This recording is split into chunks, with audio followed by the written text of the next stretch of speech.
What's up, y'all? You know what time it is. It's about to be that time. What's up, everybody? We are back with another Theory for Theory. We have returning guest, Joy Boy Theories, okay? I thought we were actually at the year anniversary of the last time that we spoke on my channel here, but it was actually longer than that. The last time we spoke was not this past March, but the March before that. So it was like right before Gear 5. So everything we were talking about was just, mostly Gear 5 hype, Gear 5, we didn't even know Gear 5 was going to be the thing. So we were talking about a whole bunch of things that were mostly wrong, but I think a lot of ideas ended up kind of getting in there in a way, the cope is real. Yeah, but it was it was fun. I mean, some of the ideas were there. More from Luffy pulling from previous enemies. We did see a lot of that, especially after the anime has kind of clarified some of that. And Luffy going giant happened. Yeah, I was running through little bits of it yesterday in prep. We were talking about Ghost Piece and going to the underworld, and none of this happened. But man, was it fun to talk about all. No. Hey man, that's the best part of One Piece is you don't know what's gonna happen. Your mind can go in all sorts of places that the story never will.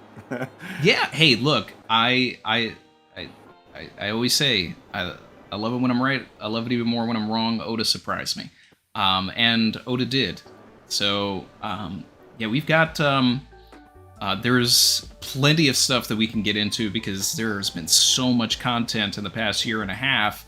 With Wano ending, Egghead starting, which I would say we're probably in the middle, maybe 60% into the arc at this point. That's what it feels like to me. And we had all of this stuff going around outside of the arc as well. What's your general take and your general feel on what the story's been up to lately?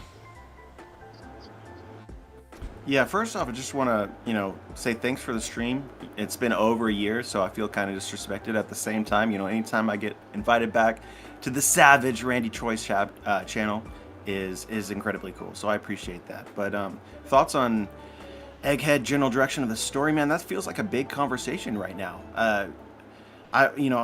Given Oda, right, he loves even numbers, finishing arcs at the 100 mark is just really common.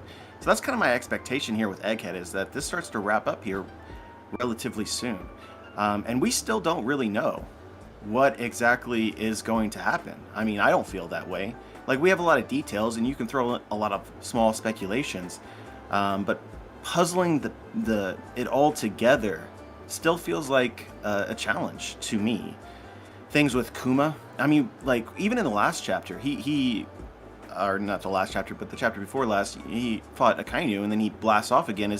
I just assumed from the very beginning that he was going to encounter Emu, maybe reveal Emu to the world, something like that. But we don't even know, was the Red Lion his goal the entire time, or is he gonna find Bonney and head to Egghead itself? That's a possibility. What's gonna happen with Saturn? There's been, one of the things that I've been thinking about a lot with this arc is parallels. Oda loves parallels. This arc in particular seems paralleled in a lot of different directions. You can talk about Ohara, right, and Robin's flashback. You can talk about Sabaody. Sabaody is really the one that's on my mind right now. Definitely. And it's just like with Sabaody, there's a certain feel of that arc that you don't really get in any other arc. But where we're at in the story and everything that seems to be happening, Luffy is a Yonko now. They see, even with Kizaru here, Saturn here, still feel like they're in control to me. It doesn't feel like anything imminently bad is going to happen. So you feel like the Straw Hats are in control. Yeah, the Straw Hats are in control. Absolutely. It's just, Luffy is so strong, and maybe this is partly the perception that Gear 5 gives to the story. Luffy is always laughing in that form. So it makes any situation that he's in maybe feel a little less tense than it would otherwise. And is that intentional, right? Is this some sort of, it's misleading that we see Luffy in this way as a contradiction to the circumstances that he's actually in? I don't know. But I'm excited to see how it all pieces together, I suppose. And obviously Blackbeard is really huge right now. What he does is he hear Katarina Devon, her powers. When Blackbeard shows up, when Blackbeard shows up, you just know something incredible is about to happen. But in what way is almost always some kind of surprise. Even if you throw in ideas like, Blackbeard would have an interest in the Vegapunks, sure, so maybe he acquires one in some capacity. That would make sense to me. Could be something involving Saturn. He was just trying to ransom Kobe. Ransoming a Gorosei, potentially, would be an even greater accomplishment. Certainly more likely to be effective if he's trying to create a pirate kingdom that is actually recognized by the world government. Maybe that's in play. But I honestly think it's probably something we haven't even thought of. Well, I think kidnapping a Gorosei, while, it's a nice bargaining chip, I think that would factor against him. I think going about it and getting a seat at the table, I don't know. I see the process of walking into Marijoa from, using well-known Marines a little more than kidnapping a Gorosei, which would be like high crime. Like the moment he tries to step in and get whatever he wants they're still going to try and attack him rather than recognize him as a king. I think it's interesting that you think that this arc is going to end at 1100. I know that there is a precedence for that. I mean, Dressrosa did that. The East Blues, 100 chapters, ended on a 100 mark. And I mean, it's most of the story. Punk Hazard was that way. Fishman Island ended at the 50 mark. A lot of these ended at 50 as well. The end of Whole Cake Island was at 900. Yep. Big moment in Wano at 1000. Obviously, it wasn't the end, but it was definitely a highlighted piece that we should definitely be looking for. So it's not always the case, but it happens enough. And where we stand with this arc right now, I find it unlikely that the arc is going to end at something like 15. The only reason that would happen in my mind is if Oda just feels like he can't do it at 1100 and. Well, that's interesting that you said. I mean, have you seen the math piece video that I made? No. I don't watch most people's contents, but I've seen theories like that for years. Yeah, no, I mean it's nothing new, but I mean the thing about math piece and what the video that it recently did is he just really ramped up on it like exponentially in the final saga, like once the final saga started, and just drawing a bunch of like very clear, very obvious, impossibly coincidental, just anniversaries and things. Like characters are only showing up because it's the anniversary of either the last time they showed up, the first time they showed up. Attacks are happening at on the anniversary that the attack happened. It's like Dorian Brogy using Hakoko sovereignty on the exact day, 20-something years apart from when they did it in Little Garden. When Luffy and Lucci are fighting, it's on the anniversary of Luffy and Lucci's very first fight in Water 7. It all has to do with the issue numbers and stuff. But I think that this is going to be, right now my prediction is that this is not a Punk Hazard, Dressrosa, or even East Blues scenario. I think this is more of like a Wano scenario where the story does end on that 15, because then we would be 1,000 chapters from the start of Little Garden, and if we're going to Elbaf, I think Oda's going to try to get to Elbaf on the anniversary of, 1,000 chapters after it was name dropped in the first place. So I basically have been building out a timeline of events that I expect to happen based on that, and just to run them down quick, 1,000 should be very dragon-centric because chapter 100 was dragon. So I'm expecting the Revolutionary Army to take a role here. Vivi was introduced in chapter 103, so 1103, I'm expecting Vivi to either reunite with the Straw Hats or something there. So I'm thinking we still have a lot of content, and even if we do leave Egghead, I think there's something or a series of chapters that's going to happen in between all of that time before we even get to Elbaf, or either that we get to Elbaf and then like a big moment happens like on the anniversary of when they landed in Little Garden and learned about Elbaf. Yeah, that's an incredible theory. Some of those like dates, no way, absolutely no way that's coincidental. But there's also kind of a trap about that as well. You know, it's after the fact, and you can put those things together, right? Is pretty non-controversial. But predicting exactly what he might parallel or intend on aligning, you know, is not necessarily going to happen. I'm not saying that it isn't going to happen, because it absolutely could, but not necessarily. So with Vivi, for instance, I agree with your point about Vivi. Absolutely. We could also see after 1100 events around the world once again. Or even this is the Egghead incident, right? And if this is the Egghead incident that changes the world in some capacity, I'm thinking Big News Morgans, right? And once you think Big News Morgans having some ability to learn of what's happening here at Egghead, potentially in proximity, well, there you have a way to potentially introduce Vivi at the very same time. So he wants to be involved with. He already said in 1074 that this is going to be the next O'Hara, and he's not going to miss this one. So that blimp is pulling up. Yeah.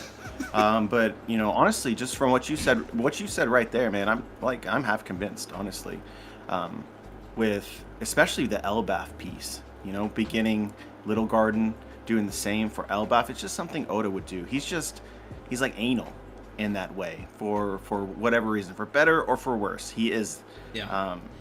And even if it doesn't fall on that, the thing is if Elbaf is truly the next arc, no matter what, the stretch of chapters for Elbaf will be happening 1,000 chapters after, like, in that time frame anyway. So it's crazy even if it doesn't happen on the exact number. It's still 1,000 chapters later. Really? Yeah, absolutely. Yeah. And you don't even know what other stories he might throw in there. He's done that a lot recently. You know, with the side adventure of Garp and Kobe, for instance. You know, so we could potentially in this arc do all the Vivi stuff and then have something important happening. Like, for instance, Akainu is a character that's on my mind right now. Depending on what happens here, you know, my expectation for Akainu is all he's done for the last hundreds of chapters is argue with the Gorosei. And it feels like, yeah, he believes in the Marines, but does he believe in the government, right? You talk about a big moment for Dragon in chapter 1000. Well, the Revolutionary Army has just been working to acquire, you know, the deets of what the world government has been doing this whole time to, I assume, eventually expose to the world. They've been a part of the underworld. Stussy, a member of CP0, was an underworld emperor. They've been dealing with pirates. You know, they were empowering Kaido, a pirate. These are things that Akainu would not agree with. If we get a major reveal of this, which would absolutely attribute to game-changing events and make the incident worthwhile, then what does Akainu do as Fleet Admiral? You know, that's an interesting thing to think about as well. You know, you could potentially have cascading things there, which could create a buffer as well between, you know, the end of this arc and the beginning of Elbaf to line that better. So I like that you want to get into Akainu because that was obviously like a really surprising moment in, you know, the most recent chapter. And out of the things that I, you know, could have expected or imagined from Kuma going to the Red Line, Akainu showing up was not one of them, but it makes sense when you think about the scene that he had with Bonney, and they even reference that as well. And I've talked about that scene a lot over the years, you know, because it was a very peculiar scene, you know, like, oh, it sent a shiver down my spine when, you know, you got away. I think my basic running theory here, you know, is there's a bit of a parallel happening with the admirals. You know, there's some echoes of things happening here. You have Kuzan and everything that was going on with Garp. Yeah, you've got Luffy and Kizaru, but I think that Oda was actually making the bigger moment about Kizaru versus Sentomaru. And then now you have Akainu and Kuma. Now, Garp and Kuzan have a prior relationship. Kizaru and Sentomaru have a prior relationship. I mean, you could even say that Kizaru and Luffy do, but I mean, it's for the purposes of what I'm about to say here, not so much. That was a mentor-mentee thing. With the other two scenarios, I don't think that that's the case here. But what I really am invested in is Akainu playing a role in whatever flashback we get of Kuma during Sorbet. So if, whatever event happened where Kuma became the tyrant, if Akainu was there to witness that and essentially be the vice admiral that answered the call, or maybe he was an admiral at that time. We don't know the timeline of when he actually became an admiral, but if he answered that and was the person in charge of handling the marine side of everything on that is something that I want to see. Him deeply tied to everything Kuma and everything Bonney. And there's this wacky thought that has been coming up since clones have been added into the story. And I've said it a bunch of times, I do not want a million clones in the story, but I do especially like the idea of Bonney being one.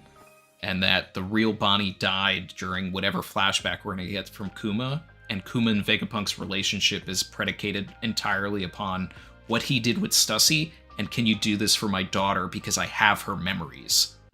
And I want to insert them into the clone. And then if Akainu was talking to Bonney because he saw her death or something, and it's like, oh, it sent a shiver down my spines because I'm seeing a ghost, I'm seeing an echo from the past, like, you shouldn't even exist, then there's some fun elements to play with there. And with Kuma's backstory with the Revolutionary Army, and how, just Akainu would constantly refer to Luffy as Dragon's son, it seems like he's got something against the Revolutionary Army as well. So if it dives even deeper into all of that, I think that's where we're going to get some really rich Akainu stuff, but I do not want him to be redeemed. I do not want him to turn against the government. I want him to stay like a really bad guy. Well, I think he could be a really bad guy as a Marine. But for Bonney being a clone, it feels like that's one of the most likely things to happen at this point. I mean, we need something. Bonney needs to be important. Oda's been very ambiguous about Bonney's age. There's mystery there that has been percolating for 500 chapters, not more, which is strange unto itself, Yeah, I mean, I have a really crazy theory about Bonney. I have no idea if I can explain it in this video. I feel like people are just going to think I'm a lunatic. The video is titled The Other Emu, and we make comparisons between Bonney, her abilities, and some things about Emu, as well as Sugar, kind of foreshadowing. But ultimately, the speculation there is that Bonney is basically a really important in-game character, foreshadowing things from the Void Century, that the story is paralleling itself, and that certain factions in the world now are related to factions that existed during the Void Century. And so, the question that I have really is, the 20 Kings won and obviously created the world government, but what was that organization? What were their ideals? What did they stand for during the Void Century? And ultimately, I compare them, and I'm not going to get into all the details because I'll definitely mess it up, but I compare them to the Revolutionary Army of their day, where Lily is a character reminiscent of someone like Sabo. And so, but long story short is then you need an Emu character that's, Emu in the present day story. That would essentially, when everything resets here, we go through the same story arc, but things obviously go different this time. Joy Boy is Luffy. Bonney is Emu, and that she is the egg on Gold Roger's ship. She hatched. Gold Roger gave the egg to Dragon, who gave it to Kuma. And that makes Bonney really interesting. But I'm not going to try to sell you on that. Just watch that. Or anybody in the comments, go watch that. Let me know what you think. It's incredibly long. But that's my thoughts on Bonney. But if that's like so far out there, you just know, like off the bat, this is probably not right. Especially if, like, narratively, this is the same problem that I got into years ago, when it's like, the little Barriete, the monkey is the traitor, right? And of Zoe. And it's just sometimes it's like not an important enough character to serve that role in the story, and I understand that. It's about to get spicy. With Akainu, man, Oda's doing such cool things right now with exploring the idea of free will, freedom. The Akainu scene was absolutely weird last chapter, but like when I spent some time to think about it, it's really not. There's parallels between Kuma and Kizaru. Kizaru says that he's a cog in the machine. He is subservient to the will of another. Essentially, he has no agency, which is directly related to Kuma, who's had his agency stripped from him. And Akainu called him a puppet, which he was really referring to himself. He was talking about himself there. Ironic. Yeah, well, I mean, we assume that, but yeah, that's exactly what I took from that, which is why I like this idea of Akainu essentially getting pissed off about everything that's taking place. He wants control. And you want Akainu to serve this role as a villain. I think he could do that as the Marine captain. Basically, treat the Marines in game, say in a Laugh Tale type setting, as a pseudo pirate crew, separate from the world government. But he can still, I'm working on a video right now. I watched a video from Morge where he was talking about what's happening right now between Kizaru and Luffy is important for the legacy of the admirals. People have been wondering who's stronger, Yonko or admirals, and the debate obviously is incredibly toxic. But you have Luffy, who's defeated Kaido. He's essentially Yonko now. Kizaru is an admiral. So maybe this starts to clarify that, right? And I enjoyed that video from Morge, but also as my disagreement at the same time is, all these tiers or whatever, you should never lose perspective about the story and the nuance of power scaling, I guess. And why that matters is Kizaru, I don't think, has done any growing at any point in the story, because power is a lot about, willpower, desire. The strongest people are pursuing what they want in the way that they want it.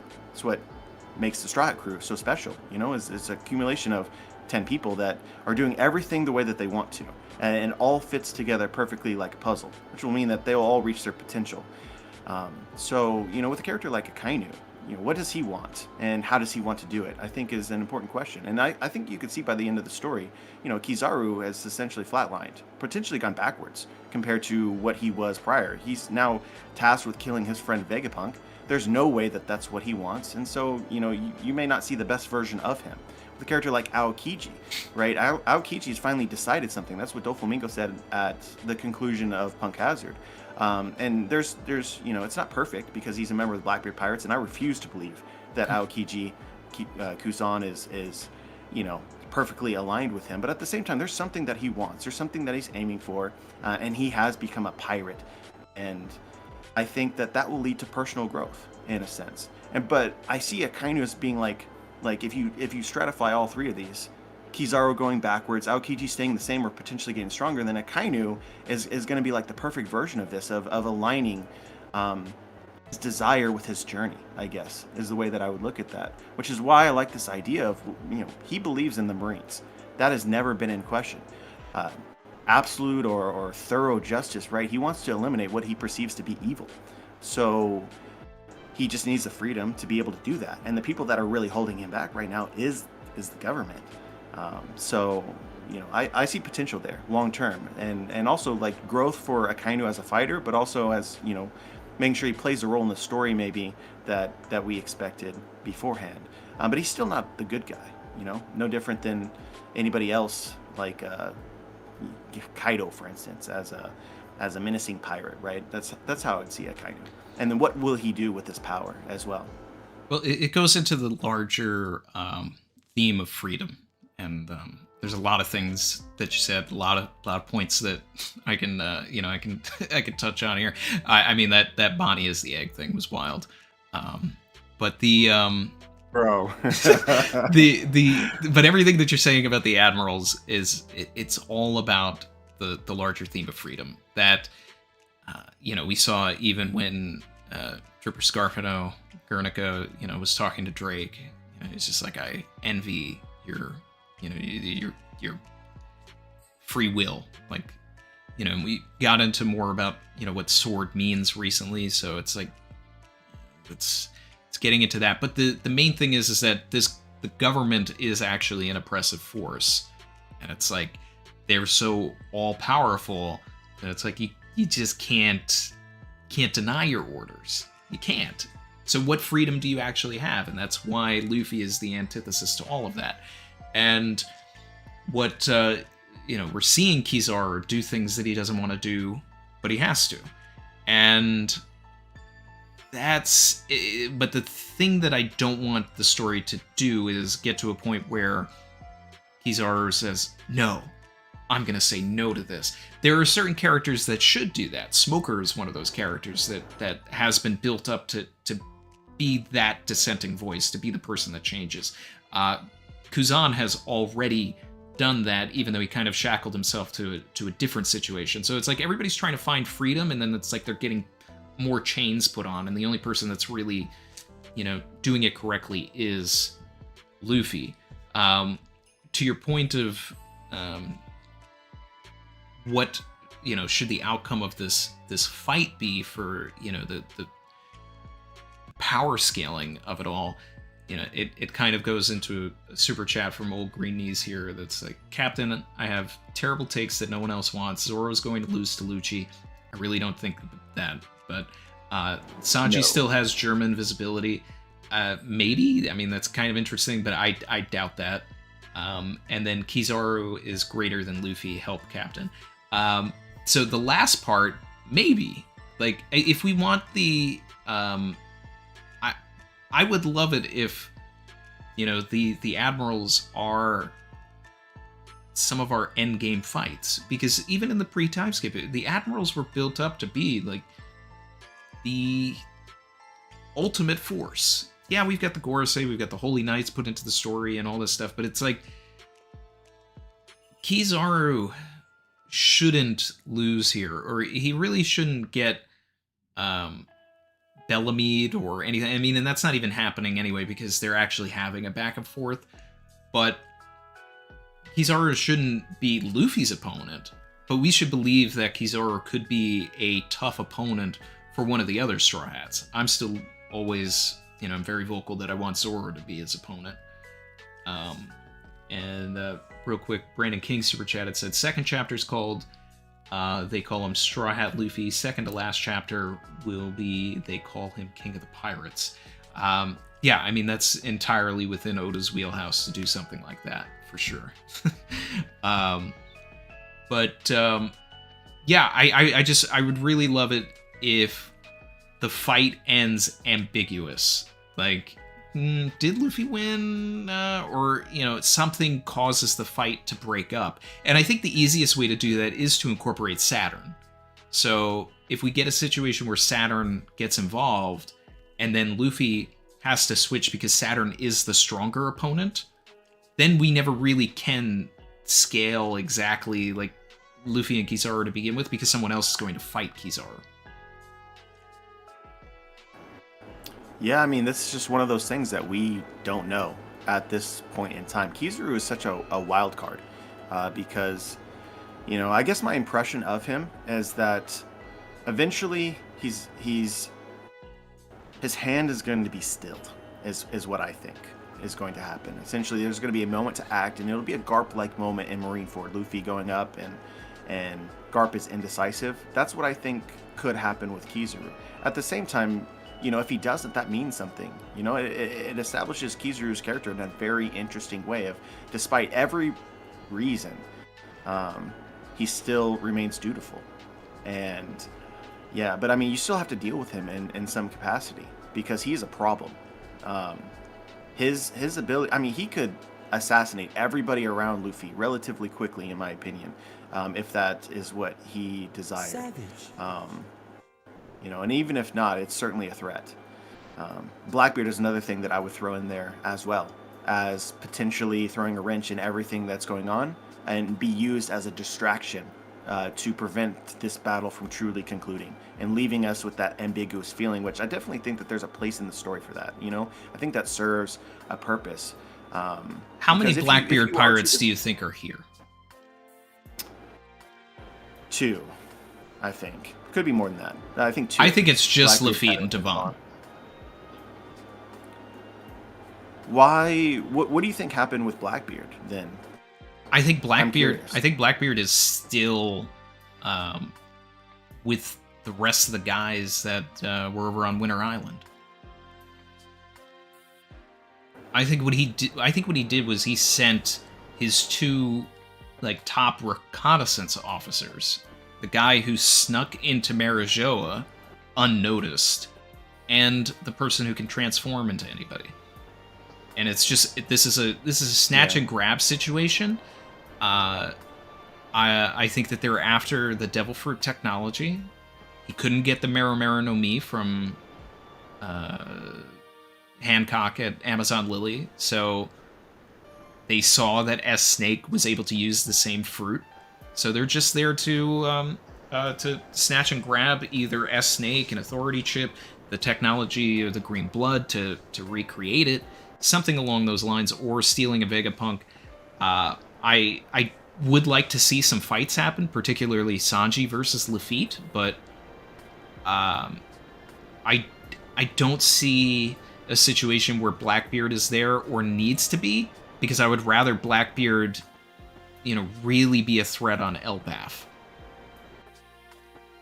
Yeah, the way that I look at this, really, and you could absolutely be right. So first off, but I think we're in the territory where Blackbeard needs to start acquiring feats, noteworthy feats, in a very similar way as it was pre-time skip, as we led up into Marineford, like Impel Down, for instance. And so this is a place where Blackbeard's fame, notoriety can grow in a big way. And honestly, a lot of the things that Blackbeard has been doing, and it's obviously that is actively happening. He is a Yonko now, but we haven't seen a lot of it, active in the story, and we haven't seen that the world has seen it, right? So that could definitely serve a role here. But that's not to say that can't happen elsewhere. Elbaf is a great example. If Blackbeard is on a journey clearly for the poneglyphs, the rubbings, or whatever, to Laughtail, you would assume then that he would have to be involved in Elbaf, because that's where we expect the final world poneglyph to be, and sort of the race to the finish. So that can happen as there's well, going to be but so much archaeology happening there, and Blackbeard is, an archaeologist. That we learned that from SBS. So supposedly he's an archaeologist. Hey, he read the book. He can read. Right. Yeah. Devil Fruit. Shout out to Dak Sake. He's in the chat. He said, "Can we reassemble 100 likes for Joy Boy theories? Get those likes up, people." Yeah, I did. Funny. Obviously, I did see that you were in Hidden Islands stream yesterday. Was it yesterday or 2 days ago? When I released the reassembled Joy Boy video, and I just love it. I love it when theory nerds stream. I really do. It's been so weird in the community. Like back in the day, like years and years ago, someone like Brago would stream daily. I love that. I love it so much. Where you could just hop into the chat and piss around with people and maybe hop in occasionally when you have something to say. And it was just, you could do it whenever. And that really hasn't been the case. I haven't noticed it, at the very least, for a good number of years. I saw Dak was streaming as well, maybe like a month ago, something like that. But I look forward to that. So I saw Hidden was doing a theory stream. I was like, I got to hop into that. And Hidden Island, if you guys don't know, it's just, he is so cool. It's kind of like shout out to Hidden. Where, yeah, it's kind of like you. Like there's certain people that I think we think in similar ways in terms of theory crafting, in terms of our impressions of the future of the story. And that's not to say that we're right and they're wrong or whatever, but we form our little community. And Hidden is, I consider him Theory Nakama for sure. Yeah, definitely. No, I was a big early supporter for Hidden, and I'm loving his growth in the community, and even Dak as well. Dak's I consider him right there. It's prime time. I think the final saga is is open to some of the biggest and best ideas that we've ever had. And one of the reasons why I wanted to get you on here is because you were the top choice when I was like, okay, who should be Theory for Theory guest, this week. And so many people were like, oh, Joy Boy's been cooking lately. Some people were saying you got to ask Joy Boy about his Zoro theory. I guess you had a Zoro theory recently. And, I have to, much like yourself, and I know you understand it, it's hard to get around and watch everybody's videos. That's why, I'm not taking it personally when other people are like, oh, I didn't get a chance to look at this, because it's like, I haven't had the time to watch a lot of other people's stuff either. But that's why I love doing these streams, because I get to kind of catch up a little bit. So people have been saying you've been cooking lately. What's this Zoro theory? Yeah, man. Like, before we get into that, it's watching other people's videos is really tough for me, because I like being original, and talking about Theory Nakama. The other half of being Theory Nakama is that when you say something, just like you've said like 2 or 3 things in this conversation alone that has already changed my perspective somewhat, give me things to think about. I could come back in a couple days and be like, wait, everything that I thought beforehand, I don't believe anymore, because Randy Troy totally convinced me. Something else, yes, yes. Like, so you lose some of the originality, and I appreciate that. I think that groupthink is fun and all that, but especially on YouTube as a theorizer, a lot of the game is about coming up with new things to talk about, new and different, thinking in different ways, and so that can be a challenge. This is why I purposely don't watch people's videos aside from just totally randomly. Like once in a blue moon, I'll watch something. I watched a Nolan video from Dax Sake recently, which was absolutely incredible. I told him about that as well. It's just, I made a analysis of Nolan sometime in the past, and he totally demasculated me. It was incredible. But yeah, like I try not to do that. Yeah, so, I've been writing my book for the better part of, years, and congratulations on getting that out. And you have a 3rd volume of it coming out soon, right? Yep, October 4th, so 3 days from now. And that will conclude my arc. And when you read them all together, it is one complete story. It should be incredibly satisfying. Everything comes together at the end, and I'm really proud of it. But I'm not here looking out for that compendium. Yeah, I'm really proud of it. I think that it is incredible, and I hope that people give it a chance. But but because of that, I basically disregarded my channel for a number of years, and I think I needed to. I don't like repeating myself. It's annoying to me. I do it out of necessity, but ultimately I thrive off of blowing people's minds. That's what I want to do. And there's just a limit to what you can do with that on a weekly basis as you're trying to create content. So I kind of needed that break in a sense.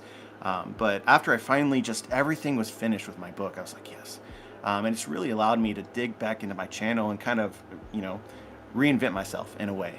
As well as just, production on the videos themselves. But so the video that people are talking about is you will not see Mihawk the same after this. Something to that effect. And we talk about Mihawk as a member of Shanks' crew. That was sort of the beginning premise that I started with. Also, shout out to Hidden Island as well, because he brought that up in the Reverie. He said something to that effect. And it totally changed my perspective, And I understand that people have thrown out this idea a lot in the past. But that's where I heard it, and I was like, wait a second, it began sort of like a I think the thinking of it is tied to it's like rooted in a parallel between Luffy and Zoro, where it's like they're both working towards their goals in the end, but then Shanks decided that he wanted to relax, and Mihawk was just more ambitious than that. Yep, absolutely. And so that's the heart of the theory, right? But the twist at the end So basically you nailed the theory, right? At this point, you understand the general premise of it. And outside of the various instances where I triggered people because of strong opinions about Shanks, or, a lot of people don't like to see Mihawk in that way. It's very contentious. Don't read the comments of that video, please. But yeah, at the end, it's like an interesting question is, and observation, I guess, is that Mihawk has been interested in Luffy almost as much as he has been interested in Zoro. Very true. Back in their their fight, Mihawk and Zoro's fight in the Baratie, after Zoro claims that he won't be defeated again, Mihawk asks Luffy, "So what is your goal?" Pirate King, right? And he's like, "Well, that's an even more treacherous route going on." Yeah. Yeah. Mm-hmm. And then, and then he says something to the effect of, "You two make a good team." And it just conjures this idea in your head of like team. Mihawk seems to value that concept, that, and I think it makes sense because for Zoro wouldn't be where he is now if it weren't for the crew. They help him, right? He's very strong. He's very independent. He acquired a lot of reputation on his own, yet still his captain Luffy leads him into situations which allow him to grow. And if you apply that same logic to Mihawk, that Mihawk was on Shanks' crew, and that Mihawk learned firsthand the value of having a captain like that would put him in situations where he could grow. You know why I love that now? I don't mean to cut you off, and I'm going to let you. I'm going to let you cook. But the one thing that I like about that now is just him being in the Cross Guild and technically being in Buggy's crew now, and the Shanks and Buggy of it all. But keep going. Yep. Yeah, well, that's another thing that we bring up in the video as well. Maybe that's the crux point. Maybe I should have already brought that up. Is Buggy made a huge speech in chapter 1082, and I think that a lot of people overlooked it at the time. But I think we're going to come back to that and be like, whoa, this was a crucial moment in the story. But certainly it carried implications, which is that reach out for what you want most of all. Buggy says it to all of their fodder crew members, but he also says it to Crocodile and Mihawk both. And it creates this impression of Mihawk of, everyone assumes that he accomplished his dream and that he's satisfied, basically, but maybe that's not true. Maybe Mihawk stopped short of what it is that he really wants. And if you assume that to be true, and I do, just based on the context of that alone, then what is it that Mihawk actually wants? What is his end goal? And tied into this is my belief that there's a level of swordsmanship that has not yet been attained in the story. Perfect swordsmanship, in a sense. And we compare this, or the theory is built off of Buddhism, that Zoro follows the 6 paths of pain. If you've watched Naruto, towards spiritual enlightenment. It is Bushido, right? It's the combination of the sword and the spirit. And 6 paths, Zoro demonstrates auras, which physically change him. Ichi Ini Gorilla is, his biceps grow. Obviously, Ashura is very obvious and hyped up because he grows multiple heads and arms. But more subtle, Enbima Yonezu Onigiri is an attack that he used in Eni's lobby, where his swords start to shimmer and bend in an interesting way. So these auras actually have a illusory effect on him. And I, many years in the past, compared each of these abilities to paths of pain, where the paths of pain are the Naraka path, the Preta path, the animal path, the human path, the Deva path, and the Ashura path. And each of these specific illusions are related to them. And so at the time that making this theory, basically, there's 2 that I couldn't make great arguments for yet. And that was the Naraka path, or the path of hell. And then there was the Deva path, or the path of gods. And so, we've gotten a lot since then from Wano about hell and potential powers there, so I won't really get into that. But basically, the idea is that Zoro is on a journey to spiritual enlightenment. And as he masters the sword, he'll master all 6 paths, which is something he's actually directly said in Eni's lobby, that he follows the paths.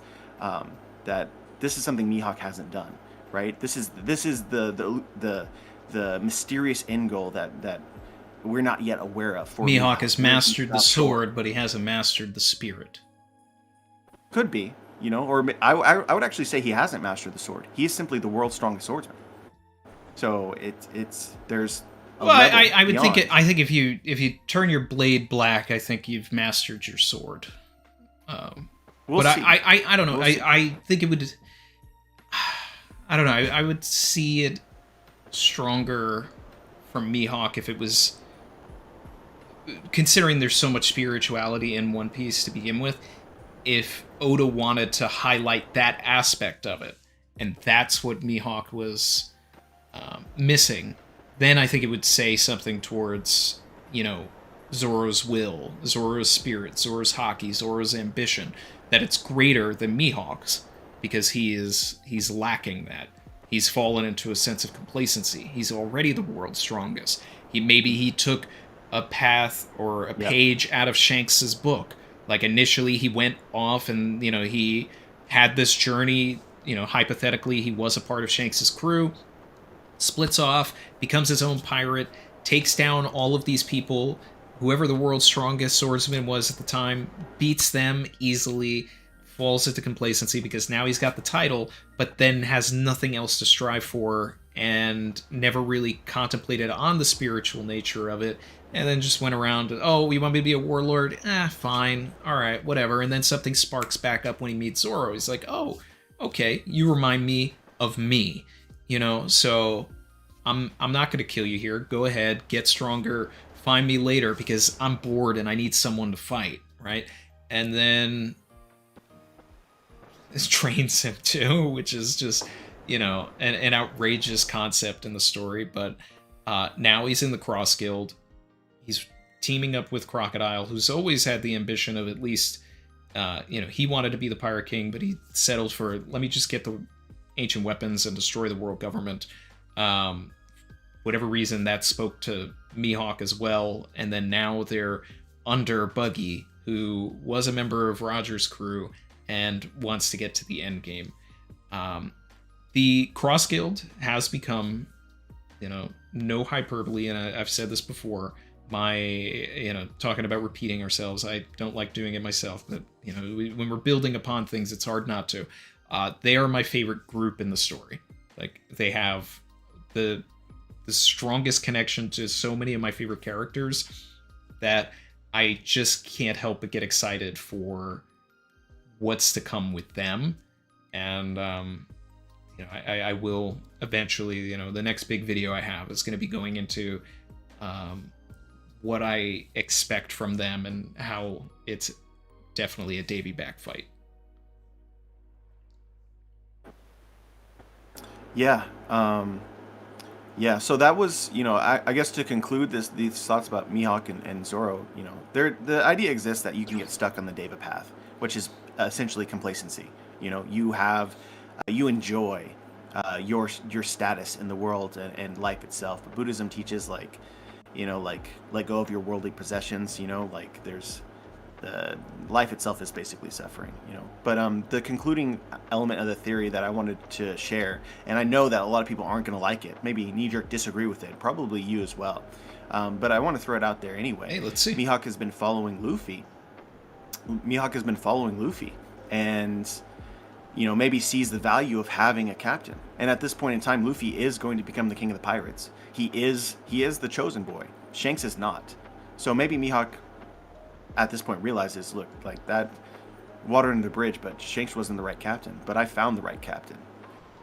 Luffy told Zoro that he's going to become the king of the pirates. And, Zoro says, well, I'm going to become the world's strongest swordsman. He's like, well, good. Anything less than that would make me look bad.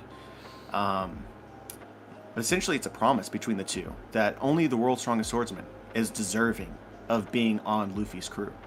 So that could add context and stakes to a final battle with Mihawk, where Mihawk recognizes that Luffy is the one that's going to change the world, and that Luffy is the one that is going to allow Mihawk to conclude his journey to get what he really wants. So this battle between Luffy and Zoro is essentially the reverse of a Davy Back fight. That winner joins the crew, loser dies.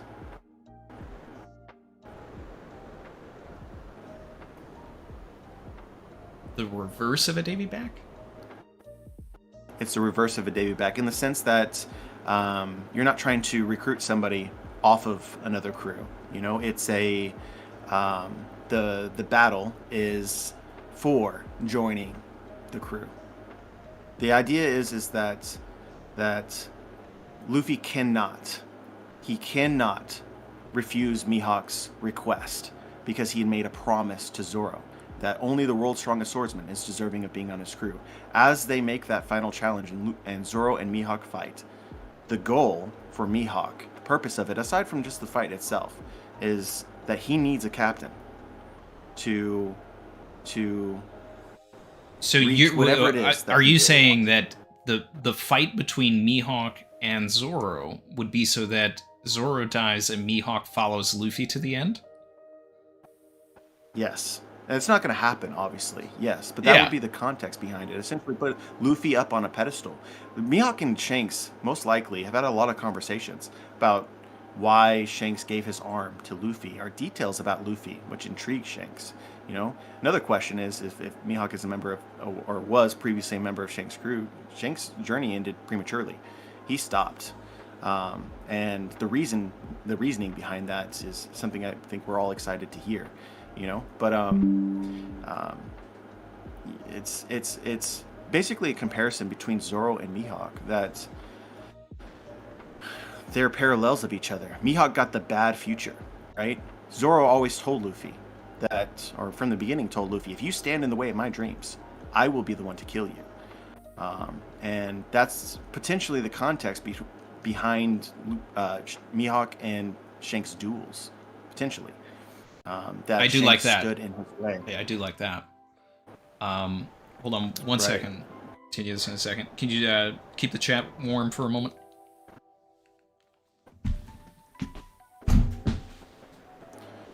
Uh-oh. Randy's gone. I'm all alone. This is not my element. Everyone's in the comments judging me. Anyway, guys, if you want to actually like watch that video, it's a 37-minute video. Trying to explain it here is difficult, you know. But I put all the pieces together. Hopefully, it makes at least some sense. And I understand people disagree with it as well, you know. It's not important that necessarily that a theory is right. A lot of people try to. I think that's just their mentality. Like, a theory is only worthwhile if it has a chance to be true. And I think I just fundamentally disagree. Theories should be about making you think, you know? And I kind of view them in some respect as fan fiction, right? It's just an alternate way to enjoy the story. So long as you keep in mind that there's a chance that, you know, potentially a big chance that it's not true. You know, even with Randy's last video, I watched it on Hidden's stream about reconstructing Joy Boy. I kind of disagree with the premise of that theory.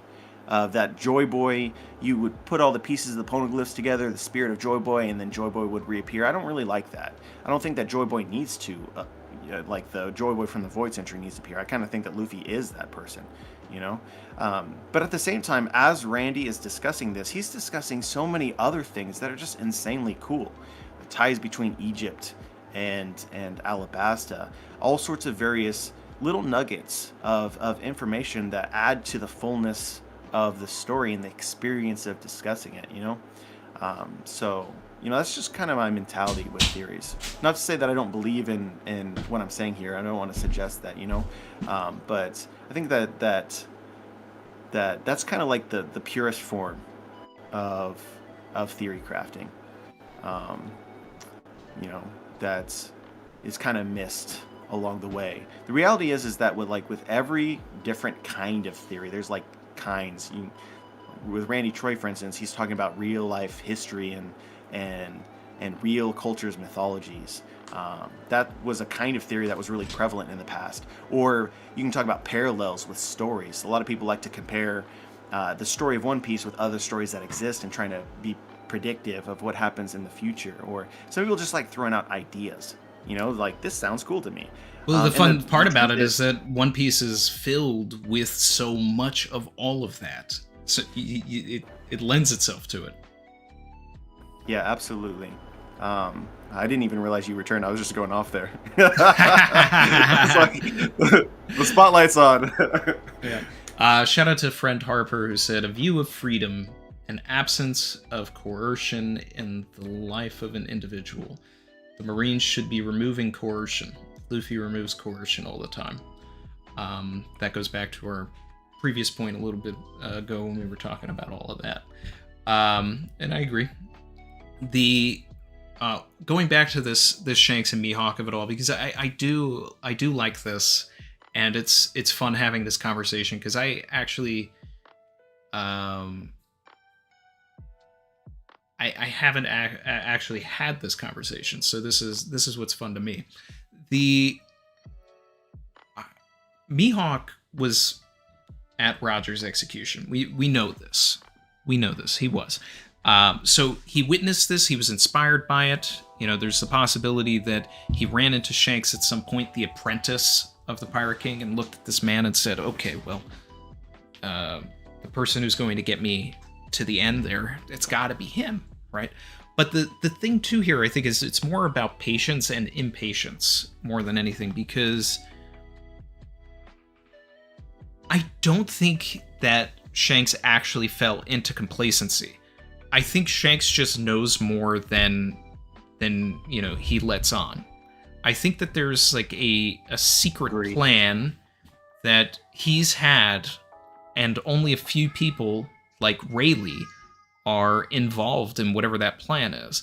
I think there's a timing aspect to all of this that it just Mihawk maybe didn't understand. Like, we can't go there yet. You know, or he had to break it to Mihawk and saying, I'm not that guy. I'm looking for the guy. And then Mihawk is slowly putting things together, which goes into your point as well, where it's like, okay, gave his arm, did this. He was looking for someone this entire time. Aha. This boy you were talking about, I guess you found him, huh? So, and then Marineford was about testing him. Like, all right, if Shanks is really looking for this kid, let's see. Let's check this out. So there's an interesting aspect to that, because I go back to the archipelago talk between, the little flashback between Shanks and Rayleigh, where he's talking about Luffy. Like, hey, I found him. He's saying everything that Roger was saying.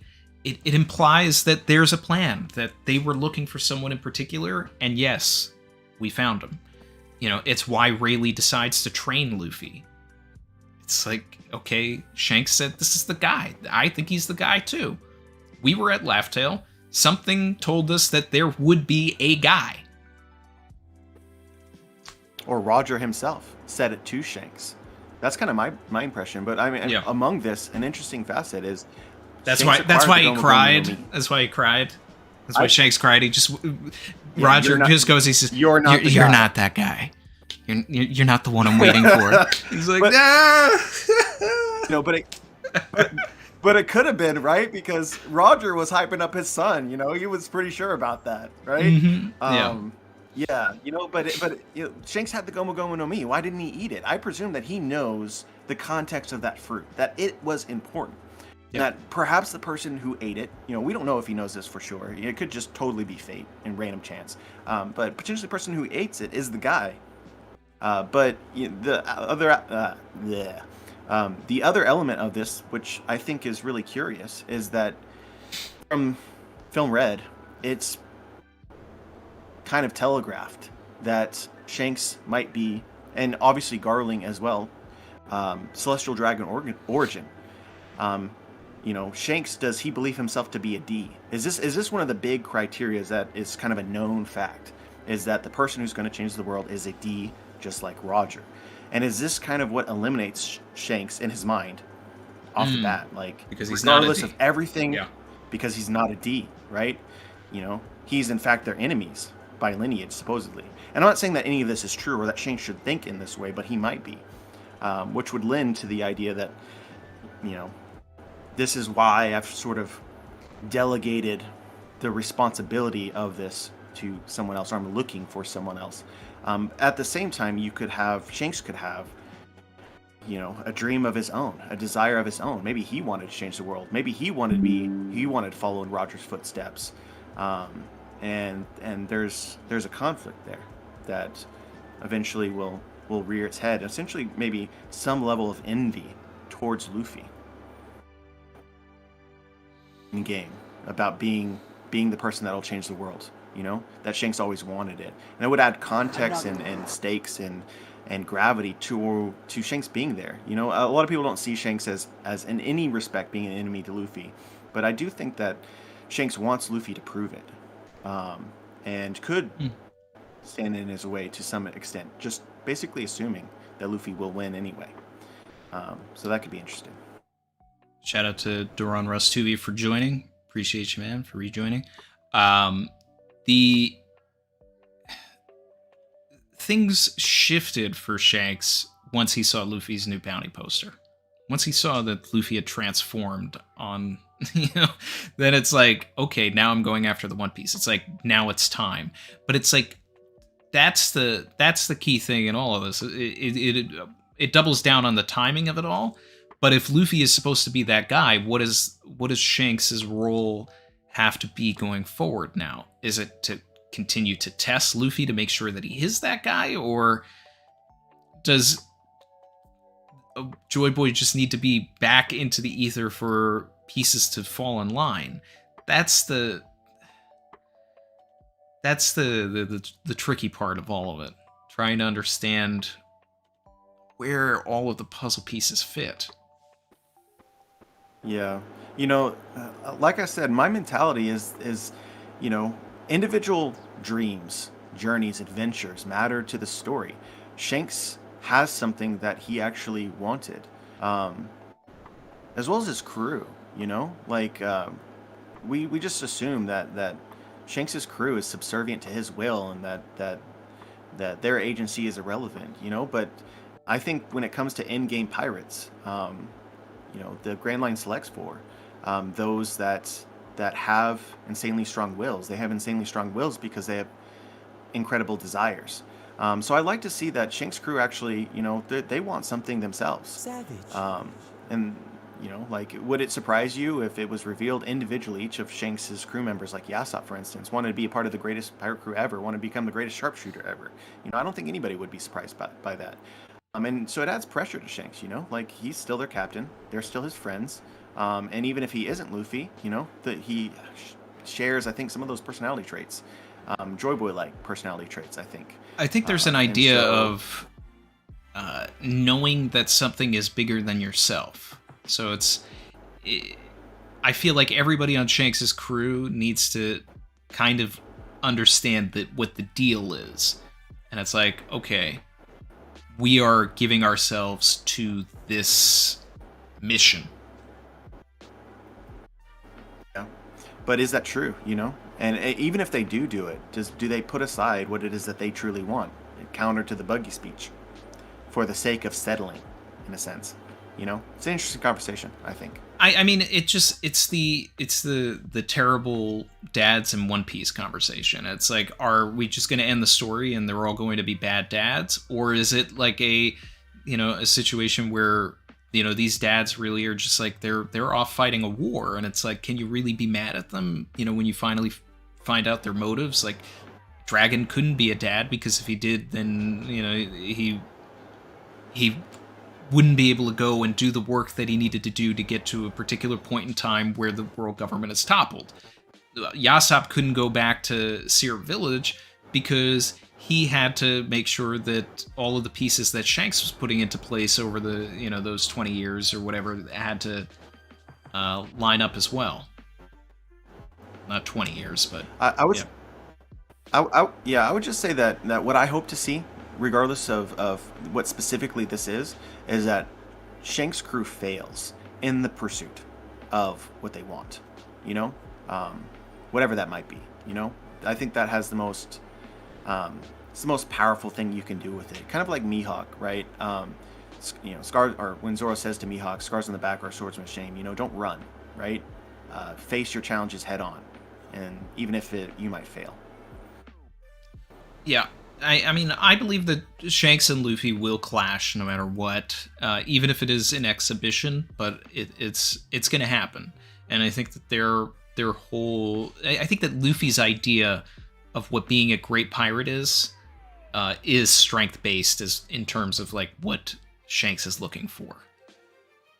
So I think that that's something that they're going to have to clear up there. Yamil Diaz said maybe Joy Boy is the key, but once the door is open, anyone can enter.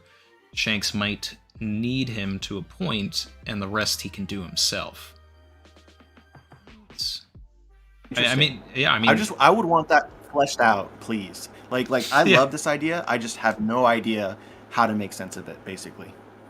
Yeah. Alejandro Salas said, yo, Randy and JB cooking up a storm, making 5-head theories. Also, JB, your last videos have been peak content. Thanks for all you have to say. Thank you. You brought up Film Red, which I think is an interesting thing, because going back to the Bonney conversation that we were having, it's been pointed out in the past that a lot of these ideas for the movies that Oda has been giving have kind of trickled into the story in various ways. So it's, there's a lot of strong world in Wano. A lot of specific details too. And I'm wondering if Film Red will actually be a parallel to the Sorbet flashback, to where it's a situation where everything that happened on Sorbet, whatever bad thing Kuma is tied to and all of that, may have actually have been Bonnie's doing. Where, maybe she accidentally aged up so many people that they died of old age, or, the reverse of that. And, it's this massive thing to the scale of what Uta did to the island in that movie. And then Kuma just kind of took the blame for it. Yeah, I mean, I think it's very natural as Oda is working on scripts for movies to incorporate ideas that are just in his mind in general as he's writing the actual story in the manga. And that's an easy way of allowing those movies to have greater importance when looking at the manga itself. You contain those ideas and those concepts that are hit the same beats as the manga and make them more true to the story in a way. I think that there's lots of things about Film Red that were on Oda's mind as he contributed to helping them create it. Music also being one of those things that in-game I think is incredibly important. But no, I like that theory. I like it a lot, in fact.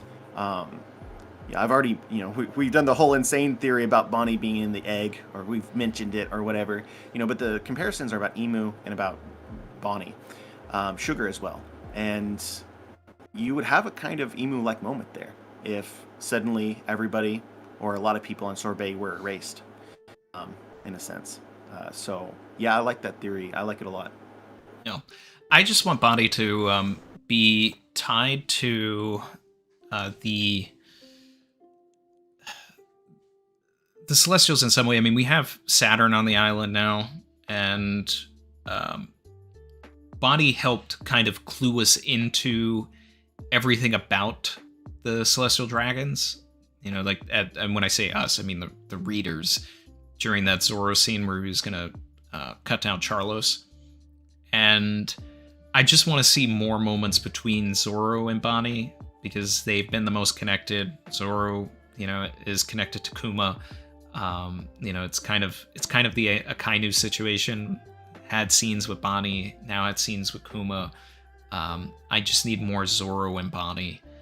And what do you think about a reverse? Where Bonney saves Zoro in Sabaody, but Zoro saves Bonney here? That is exactly what I've talked about in a bunch of videos, where it's a situation where Saturn is like going after Bonney, but now Zoro is like, he's okay with slicing somebody down. It doesn't matter, so then he would go in and save Bonney here. That's exactly what I want.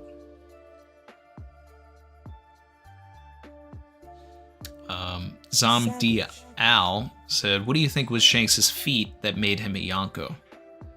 Film Red seems to imply that it was what happened with Uta, unless I was reading that wrong. But I don't know. Did he have the Billionberry bounty that beforehand? Well, he didn't become a Yonko before 4 years, until 4 years ago, right? So yeah, I guess he had to. He would have had to have some sort of a feat that. You know, let's see. This is an interesting question, right? Because there are some sort of tricky timeline things, and getting into new conversations here.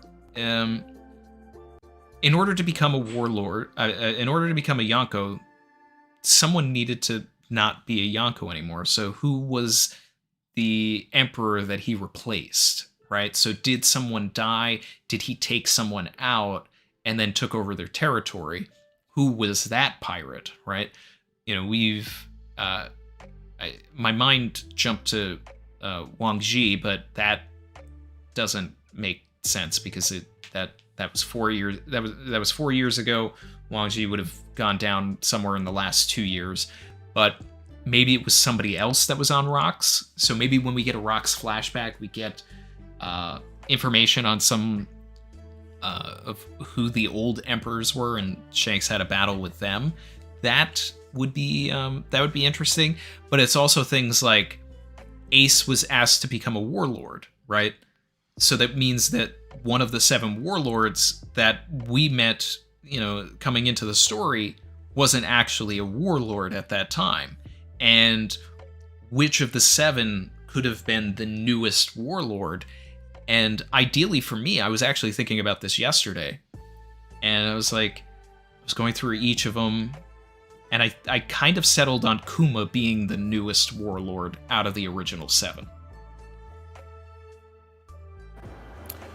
Yeah, that's a tough question to answer. You know, some of this, I wonder how much Oda has really fleshed this out. You know, it's kind of a taboo thing to say, you know, but I'm not entirely sure. You could also mention Film Z as well, Zephyr, his connection with former warlord. Exactly, which is something I was planning on getting into as well, because his arm was taken off by a former warlord that was unnamed and implied that it was not one of the original warlords.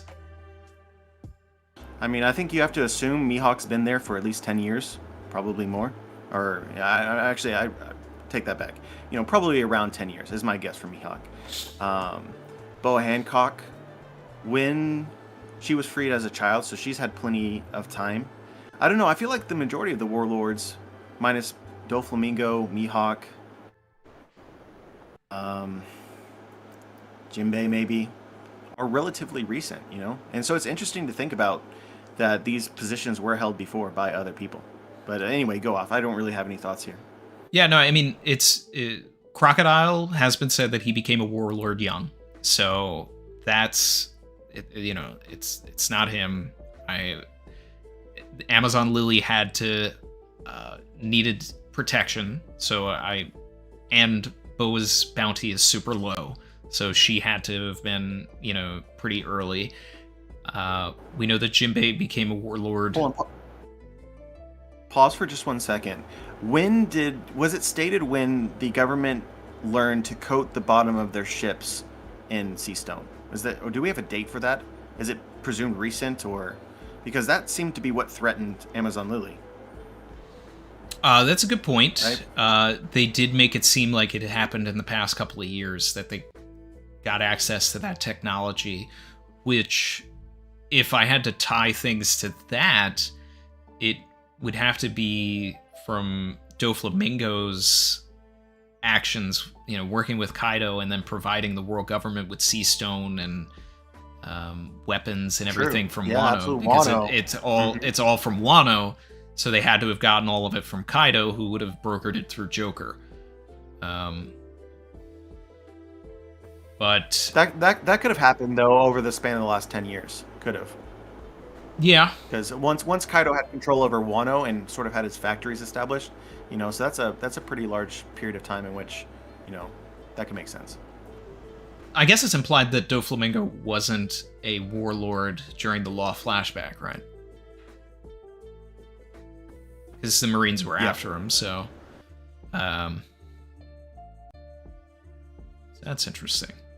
That's the kind of stuff that I love, man. I'd love to get like a flashback that just goes like 10 years ago, and it's almost like it's the archipelago where you're just getting bombarded with all of these pirates, but it's like these were people that meant something 10 years ago. They're all dead now. But they were the warlords, or they were the emperors, and it just shows how crazy talk this, about this top world is. class filler. Top class filler, absolutely. Yeah, just don't put me on the spot live and try and figure this out on air.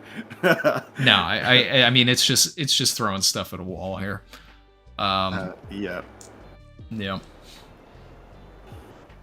Oops. And let's see. Out of all of the stuff that's been happening recently with outside of Egghead, what has been the stuff that has just been really awakening for you as a theory crafter? As a theory crafter. Yeah, like what part of the story has been like really just like firing you up on on all cylinders for a lot of the stuff you've been cooking lately? Well, to be honest with you, I have made a lot of Shanks content recently. To the point that I am accused of being a Shanks fanboy, which is most likely undoubtedly true. But that has not always been the case. I've always been of the mentality of really buying into the hype of a character when they actually start to do things in the story. I understand that there's narrative implications, right? Shanks, Dragon, you know that these characters, despite not necessarily doing a lot, are going to at some point do something really cool, for sure. But yeah, I mean, as far as a fan, I'm not fanboying over Kong right now. I'm just not, because he's just just a dude. So Shanks and Elbaf with Kid, and even just before that in Wano, has immensely grown my fandom for Shanks to absurd proportions, some would say. His crew, how weak they were, how important that was, how he turned, when Kid threatened them, that was one of the highlights of all of Egghead for me, man. That hit me like a truck. I felt that. The panic almost in Shanks' face just before, it's like, no way, we're not playing around anymore. Yeah, I mean, I love all of that. Shanks has quickly grown to, I'm not going to say Whitebeard levels yet. I love Whitebeard. But, I'm starting to see the trajectory of this in a way that I'm excited for. And that's been a lot of the content that I've been talking about as well, or related in some facet. I've thrown it in there. All of that Shanks stuff was great. I mean, it's a blast actually seeing him do anything. And, we were going back and forth to him. A unbelievable amount for a while there. And I really did love all of that Kid stuff. It clued us into why he's that guy, why the story has been waiting for him to move, and that's that's the fun of it all. I don't think we needed the stuff at the end of Wano personally, but I loved all of the stuff at Egghead. That was the best stuff for me, Shanks wise. And you could subtract the end of Wano, add all of that, the feats, cocky feats and such, in Egghead, and I would actually feel like the story would gain more than it would lose, just simply because of the portrayal of the admirals. But continue. Yeah. I just need to see how it all ties in. The biggest thing about Shanks and Wano was that he said that he was going there because he thought Blackbeard would go there. So it's like that's the part of it that I want to know more about. Like, why did he think that Blackbeard would go there? Which was something I discussed in the Reassembled Joy Boy video. But that's the answer that I want. But I mean, I said my part earlier, where it's like everything with Cross Guild is the stuff where I'm just like, okay, I'm in. Buggy fan confirmed. It's more that I'm a Crocodile fan. Oh, Crocodile fan. Okay. Yeah, so My bad. Yeah, and I just like thinking about everything that the Cross Guild could do is incredible to me, and I'm really excited for the way that it's bringing in old characters, and I fully expect other warlords to get tossed into this group. You know, like Perona's already got the connection to Mihawk, so by way of that, I'm expecting Moria to become part of the Cross Guild as well. And it's going to end up making them a really viable source for the end game of the story, but they have to catch up as well because they don't have any rubbings at all. So that's going to be the fun part, seeing how they go about all of this. I'm very much excited about the prospects of the Revolutionary Army playing a role soon, and Vivi, and how that all comes together. The plot is demanding now that Luffy, Sabo, and Vivi end up in a room together to have a conversation. So that's going to be a big deal when that happens.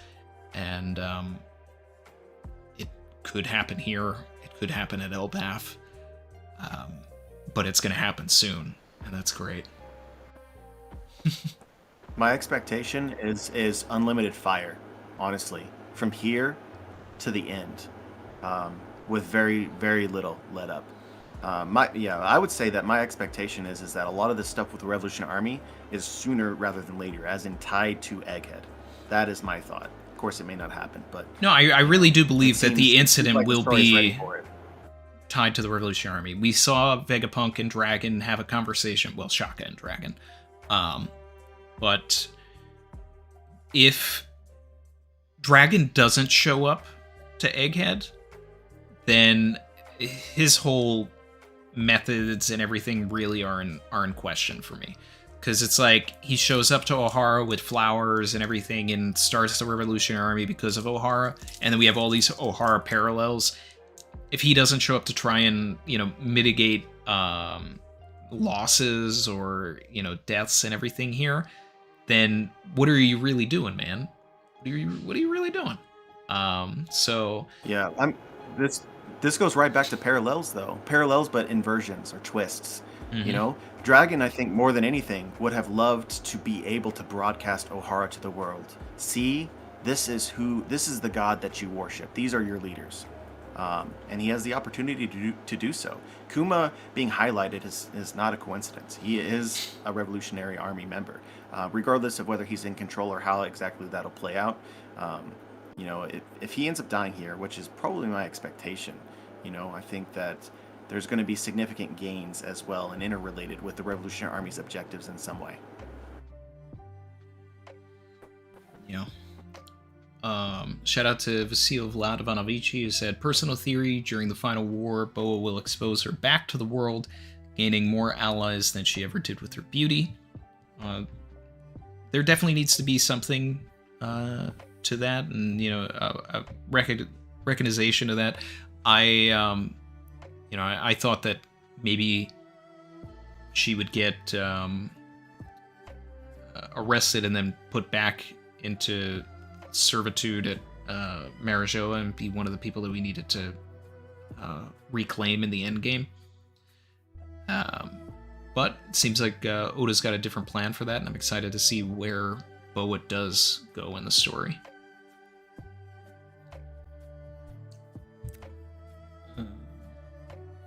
Cone Killer Confusor, member for 11 months, said that they're at a baby shower and the stream is saving their sanity. Some good is being accomplished. Our aimless ramblings. We're doing our part. We're doing our part, JB. Let's see. And yeah, man. Let's see. We've been going for a little bit here. We could probably start winding down soon, getting into some final thoughts and final topics here. Yeah, I guess before we do that, I'll throw in my 2 cents on Boa. I love that theory. It was really interesting to me of, you know, potential comparison you could make is it's very easy to see because of that tattoo. Boa was a slave, but Vegapunk, in a way, has been a slave as well. Just it's not labeled that. And you know, talking about comparisons between Sabaody and Egghead, one of the big moments in Sabaody was a celestial dragon Charlos shooting, you know, Fishman in the slave auction, right? And I kind of see Saturn potentially playing a role similar to Charlos here in Egghead. Definitely. And taking down one of the Vegapunks and subtle, probably not highlighted commentary about Vegapunk being, you know, not all that dissimilar to Hachi or to how the Celestial Dragons perceive everybody really that is under their thumb.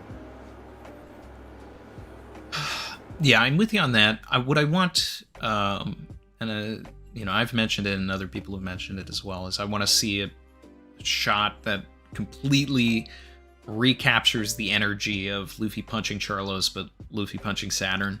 But in this case, Saturn can actually fight, so, you know, he just gets back up from that punch. But I want the satisfaction of it. You know, I want to see it. And with all of the Sabaody parallels that are going on and different inversions, it's the question is, do we get out of here where we feel like we have won completely, or is this a down moment before the eventual rise in the final saga? So it's like we get out of here, but just with the, you know, with the skin of our teeth, because we've got all of these ships, 50 Mark IIIs, the Seraphim, an Admiral, a Gorosei, you know, after us. And it's like, I think what we really need here is for Luffy to start assembling a team of characters that can help defend him and Vegapunk to escape. And I think that that's kind of the role that the Revolutionary Army needs to play here. I think that some of these Marines need to turn and start kind of, you know, having their allegiance to the world government questioned. That's why I really wanted Smoker to play a role in this. And, you know, if Oda wants to bring him in, 1097 would be 1,000 chapters from his introduction. So I'm hoping that happens, and then he can be really a character that finally matches all of the character development that he's had over the story, and, you know, protects Vegapunk, protects Luffy, maybe even if the cost of his own rank or life or, you know, freedom. And that's the kind of exciting stuff that I hope happens, where, you know, the blimp shows up. Maybe they get away on Morgan's blimp, and, you know, that's where everything happens with Vivi and Sabo and all of that, and Big News gets his huge scoop. Yeah, concluding Wano, it's so difficult to speculate anything going wrong. It's really difficult. I know that I did, and maybe you as well, kind of thought that Wano's ending would go differently, you know? But in retrospect, you look at that arc, and it was all about establishing Luffy as the chosen one, and that you know, regardless of the odds that he's stacked against, he will come out on top. And so following that into Egghead, even with Sabaody comparisons, Kizaru and Sentomaru and Gorosei and, you know, all of these things that you might be able to relate, it's still, I can't find myself able to speculate a Pyrrhic victory of any sort, despite that potentially being possible. So I always said, when, you know, everybody, you know, was buying into the Morge of it all, like the raid was going to fail, I was like, it's not, but it should. Like, in the way that we should have a Pyrrhic victory in the story, because it's only going to make our wins richer later. Nothing in Wano was saying, like, okay, we're not going to defeat Kaido here. You know, I was speculating there could be other elements there, like if those ships that were at the end of Wano, if they actually played a role, then, you know, it could get Pyrrhic there. But here, there are so many factors where it's just like, how do we get out of this?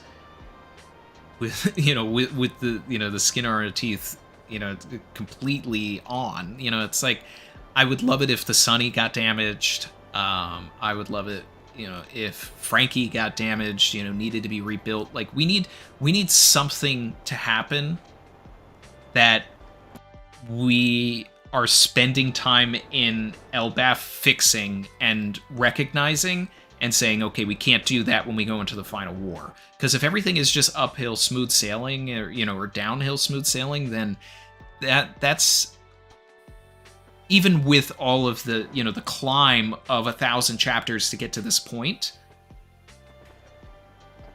it's already been smooth narratively. Yeah, that's where I'm at. You need adversity. Yeah, you need adversity. But like I said, it's still really difficult for me to speculate it. Another thing that you might throw into the abyss is Robin. What happens with all the setup of the factions aiming for her? But at the same time that I say that, can I really truly buy into a future where Robin is threatened and that something actually happens related to that? No, I can't really say that I feel that way. But going back to Wano, like, the classic Pyrrhic victory is the Seven Samurai. And that was my impression as well. Like, not the same as Moore, especially once we really got into the heart of the battle. Kaido was going down, but what is the cost of that victory, right? And there was, to a degree. So you shouldn't dismiss that. Izo, etc. Ashura Doji, Hawkins. Oh, Hawkins. Yeah. Hawkins. But I'm still like I want the Straw Hats to really feel it. And I, as a fan, I want to feel it, and through their vantage and characters that really matter to them, and not necessarily die, but just something to really shake it up. But yeah, I mean, I say that, and I still don't believe it. But if there's anything that really stands out to me that also feels like a reasonable end goal, is that Luffy in Gear 5th is not quite himself. It's just my impression of him. He's not quite in control. He laughs uncontrollably, and it reminds me of Smile. That's what it reminds me of. In the sense that, yes, it's okay to smile and laugh and all that, but there's times where that's not an appropriate reaction, right? And so, I wonder if it's possible that Luffy still needs to grow to master his Devil Fruit in a sense. Not that its joy is necessarily bad, but yeah. I'm with you on that. Yeah, and so. Okay. Go ahead. I was just gonna say that it's with Gear 5 and with everything, it's like there are so many factors here. Like I mentioned, we've got a Gorosei, we've got Admiral, we've got 100 ships, we've got the Mark IIIs, we got the Seraphim, all of that stuff, and the tension should be at 11. And then, but the way that the Straw Hats are carrying themselves, and with Gear 5, I don't actually feel the drama or the tension right now. And I feel like this should be like the worst situation that the Straw Hats have ever been in. And it feels like we're gonna get out of here with no issues. And that's the problem that I'm having right now, and I'm hoping that the next few chapters change that. Yeah. Well, that's a problem with Gear 5th. I feel like when it was first unveiled, thematically and how Oda foreshadowed it was incredible. The powers themselves are insanely cool, but there's some diminishing returns there for sure. I saw on Twitter, King of Lightning said something to the effect of, we've had multiple of the eye popping out reactions from Luffy in one chapter, and I saw over that and over again. And I agree with that, actually. And it's a nuanced conversation because I want some of these elements as well, but I also like Gear 2nd, where it's just cool. I think that has more staying power. Even Gear 4th, right? It's the same. It's like, I'm just excited every time that happens. But, Luffy, as he is in Gear 5th, I would like it toned down a little bit. So, you know, I'm not saying that that's going to happen, but it's definitely a thought that has occurred to me. Yeah, Gear Second, I think, will always be my favorite gear. It just made sense. I really like. I like Gear Fifth. It's my second favorite gear, probably. But it's a bit much. It's a bit much. I do agree that it needs to be toned down. You know, I saw in the chat some people were talking about things being repetitive, and you know that is something that is getting very repetitive. The eyes popping every time we look at them, and I think where that's going to be most noticeable is when we see that particular chapter animated. You're almost going to have to understand that it's happening so many times and try and lean into it as if that's the joke. Yeah. You know, and this also is you know, part of this conversation is some of the physical expressions in the story create the best moments. And I love it. I absolutely love it when, injured or not, badly damaged, Luffy smiles with full-faced, honest-to-goodness, you know, like determination. But at the same time, there's very powerful visual moments in which, you know, the smile is not there. And it doesn't seem like that's possible to create that same feeling with while using Gear Fifth. So, you know, I would like to see that, honestly, where you know, the absurd elements of Gear Fifth are welcome, you know, but to also allow for those moments to have the same cool factor as well. With the 100% there. Do you have any other recent theories, man, that you're super proud of or, you know, excited about? I'm proud of everything I make, man. As you should be. As you should be. I go in with every video, you know, like this is the greatest thing ever, and then the comments happen, you know.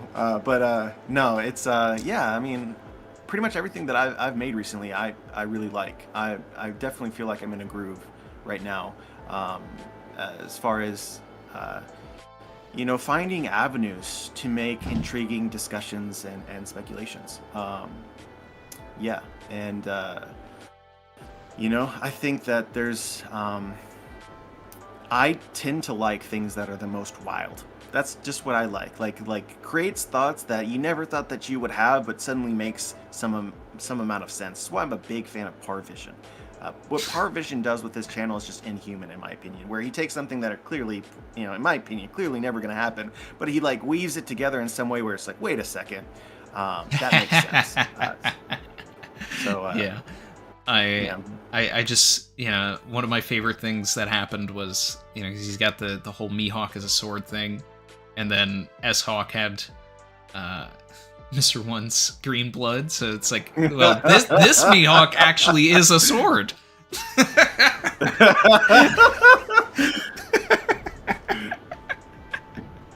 But no, seriously. Like, yeah. So that's kind of my goal, you know. And whenever I can find something like that, where like there's no way anyone would buy this at the beginning, and then suddenly it might make some sense at the end. That's where I'm rewarded, absolutely. I mean, that's the reassembled Joy Boy of it all too. You know, that's one of the more wackier, more wild theories that you know Dak and I cooked up and put on the channel. You know, but some of those elements could find their way into the story.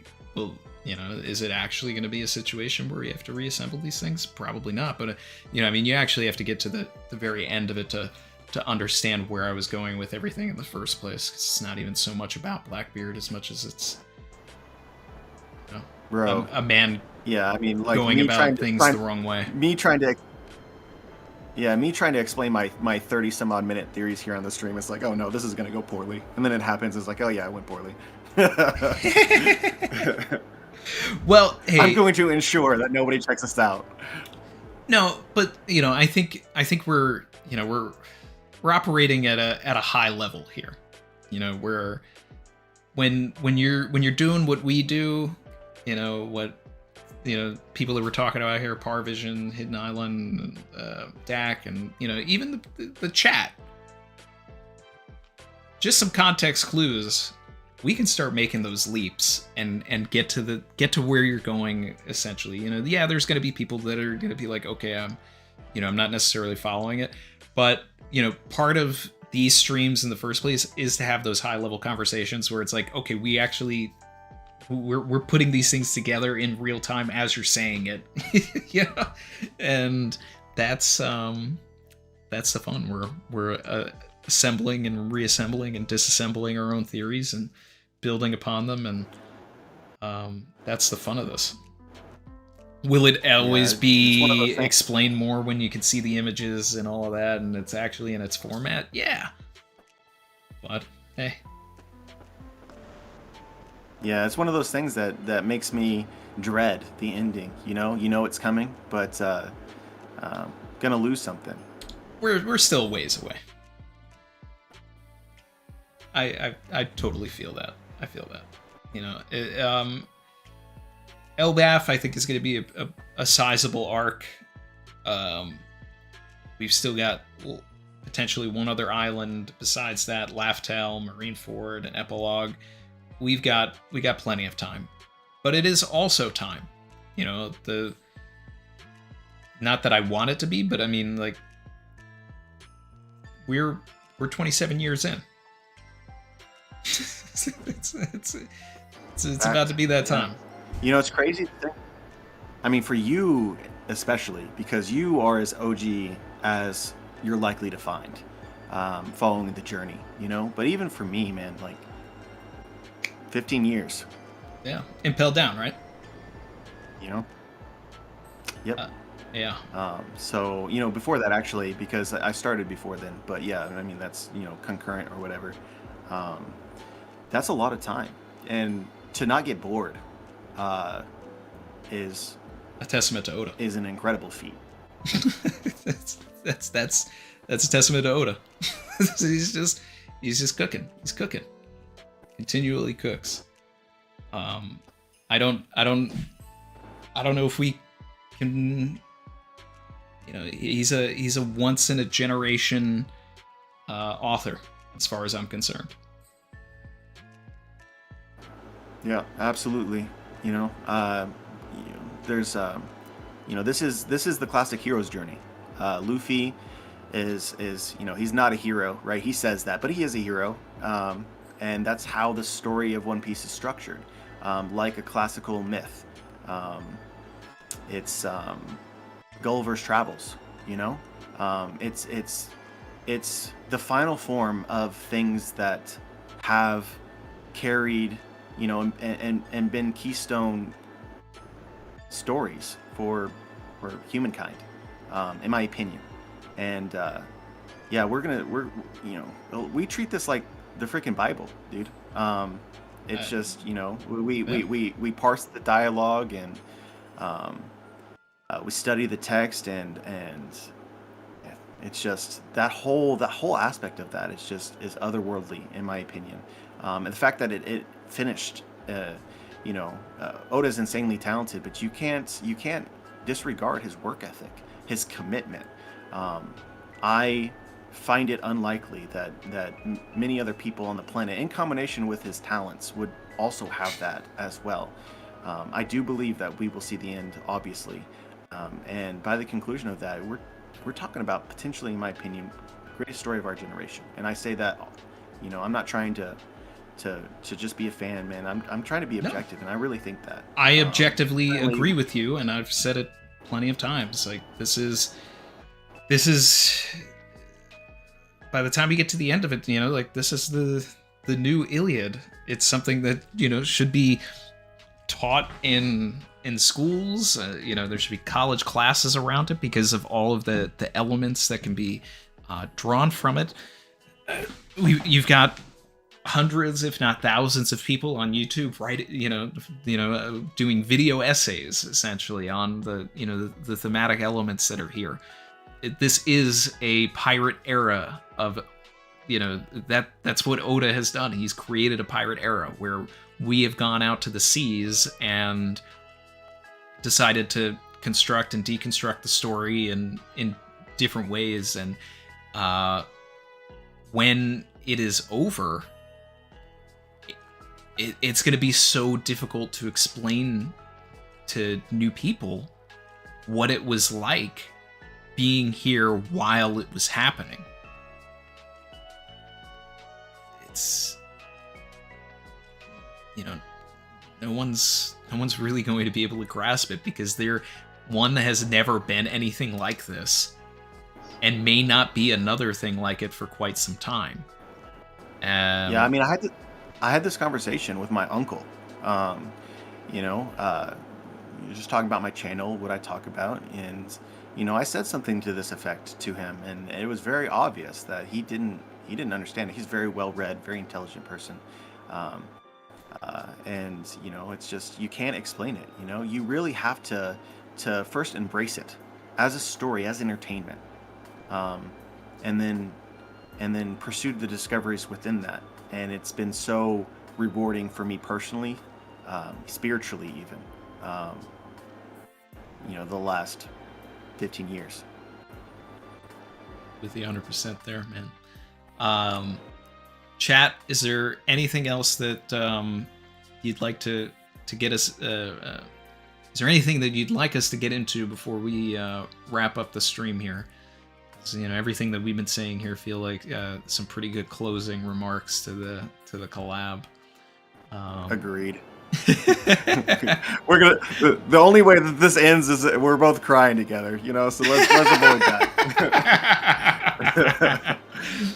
Yeah. Yeah. Let a couple of things, you know, come in and see. Brandon King said, "Topic idea: the name of the ancient kingdom." Well, I think that's going to come this arc. I really feel like it, with all the Ohara parallels. You know, one of the things that I have in the math piece video is that the issue anniversary for Ohara will run while we're in Egghead, and Clover about to say the name of the ancient kingdom should come towards the end of the year. So that would be a fun moment if it's like flipped and it's Robin and she finally gets it out. So that's kind of something that I'm expecting.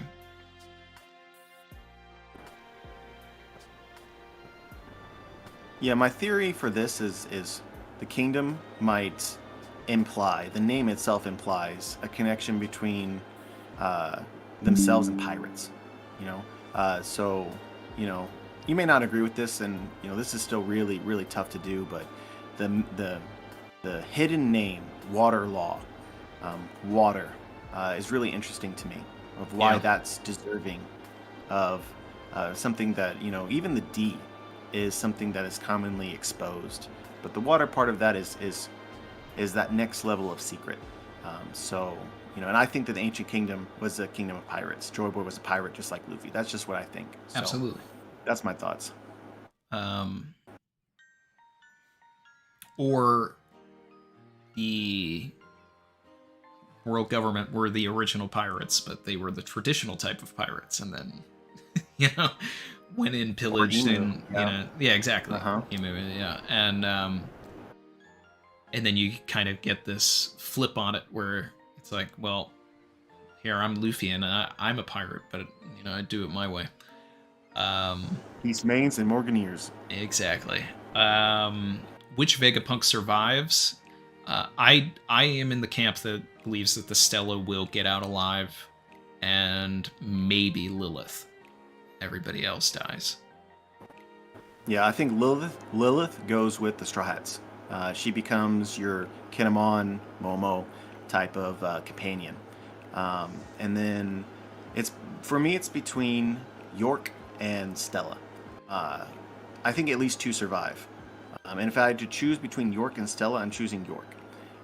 But I could see a future in which the government gets a Vegapunk, York, the Blackbeard pirates get a Vegapunk, Stella, and that's interesting. The Straw Hats get a Vegapunk.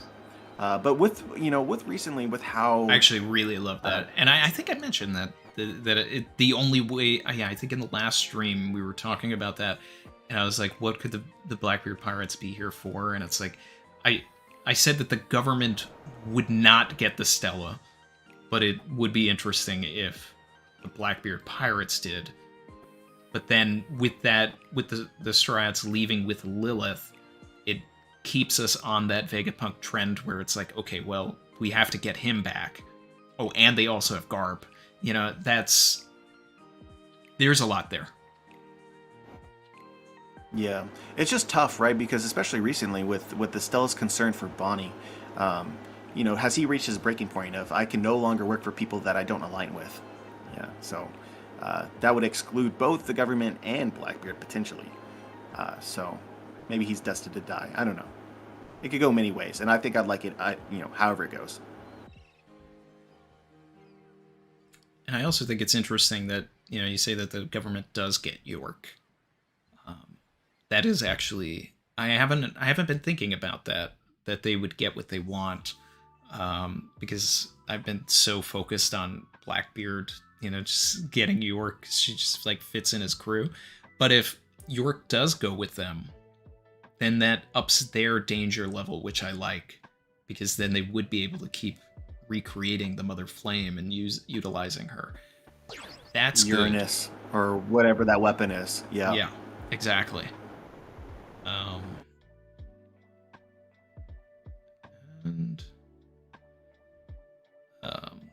Thoughts on Dragon Ball's ex-editor saying the current editors can't say no to Oda? It's never a good thing when you're only... What's that?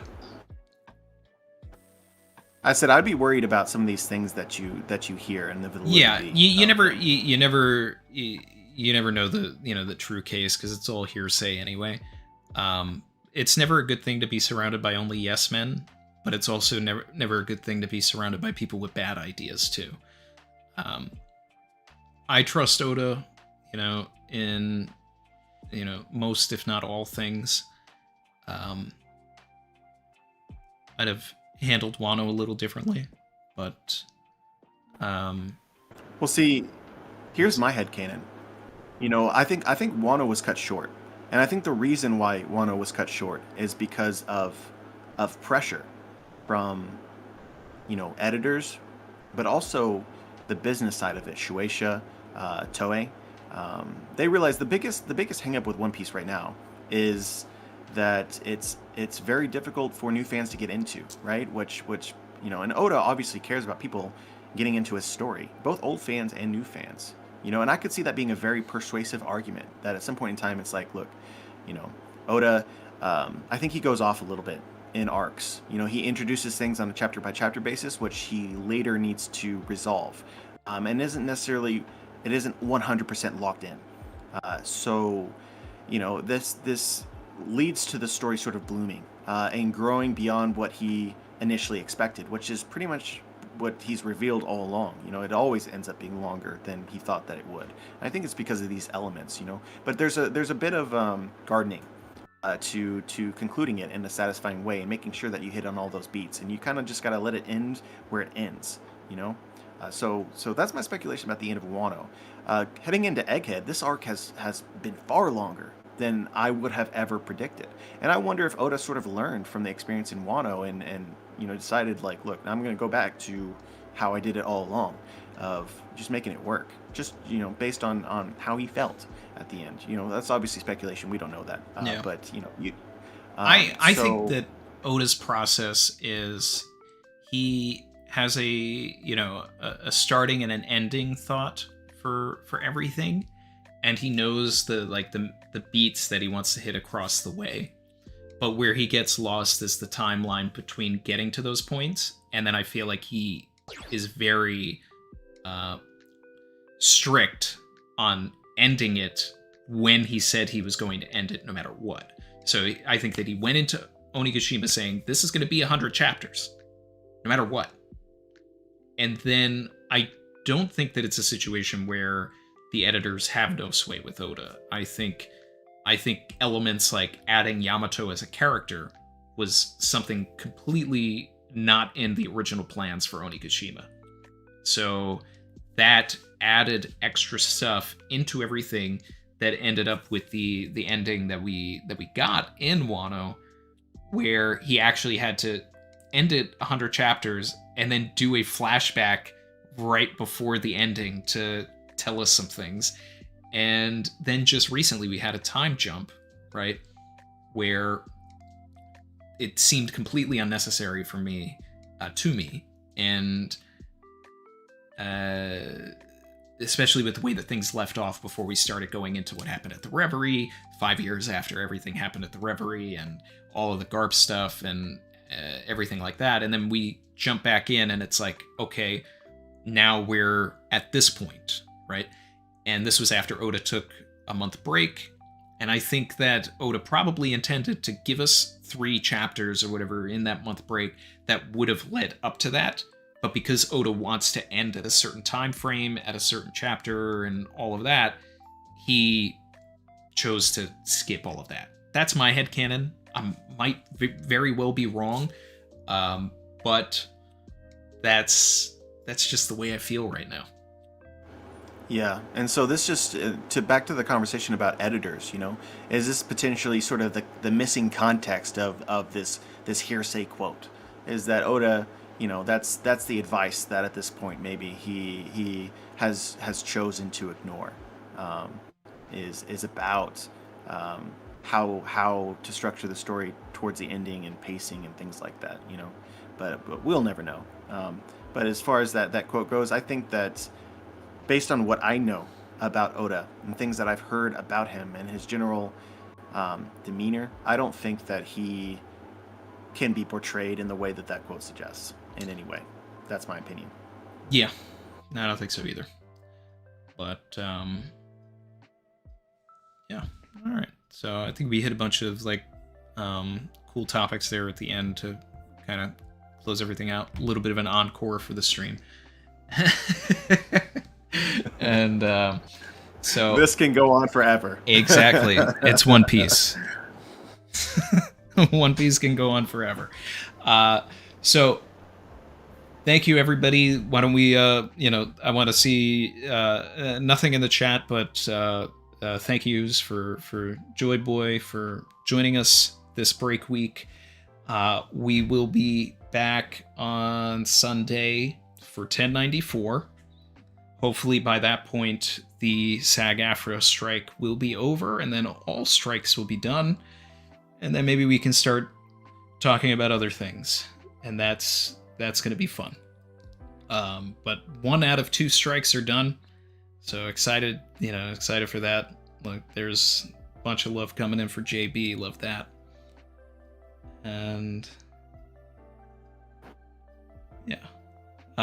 Anything? You know, it's crazy. It's crazy. The timing of this is perfect because my headphones literally just died. So the gods are telling us something.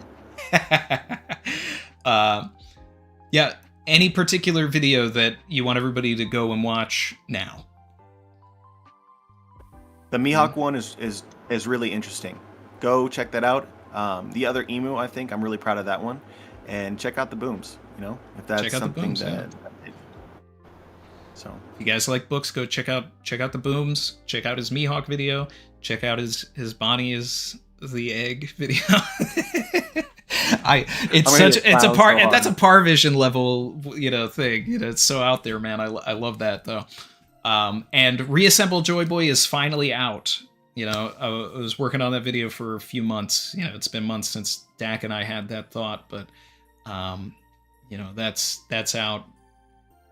Be sure to check out that. There's a bunch of new points in there.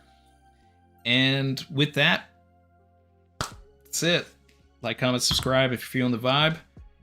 And, at some point we'll watch the Tama flashback episode, because we got to see the Kurazumi in action. All right, later, everybody.